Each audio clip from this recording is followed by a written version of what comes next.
Elizabeth Wettlaufer was dressed in a prison-issue dark green sweat top and stood slumped forward as a jail guard positioned her in front of the camera.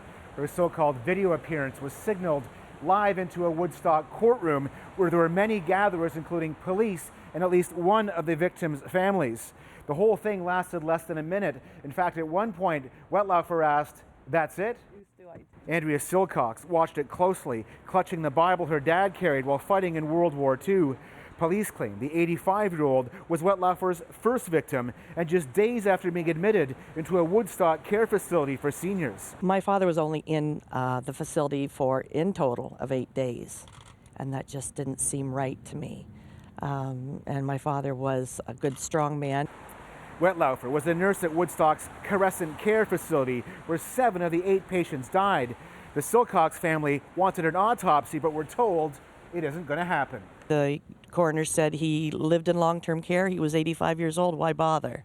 CBC News spoke to the son of another of the alleged victims, Arpad Horvath.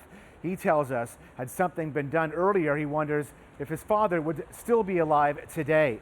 CBC News has learned Wettlaufer left her staff job at Crescent Care after several run-ins with management.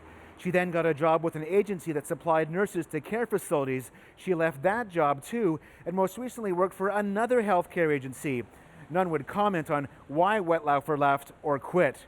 In 2014, she allegedly committed the last of the 8 murders at the Meadow Park Care Facility in London, Ontario. Authorities had no idea anything was wrong until Wettlaufer herself provided information to some staff members at the Centre for Addiction and Mental Health here in Toronto. They in turn passed that information on to authorities. Wettlaufer was being treated there for mental illnesses, including addiction issues. John Lancaster, CBC News, Toronto.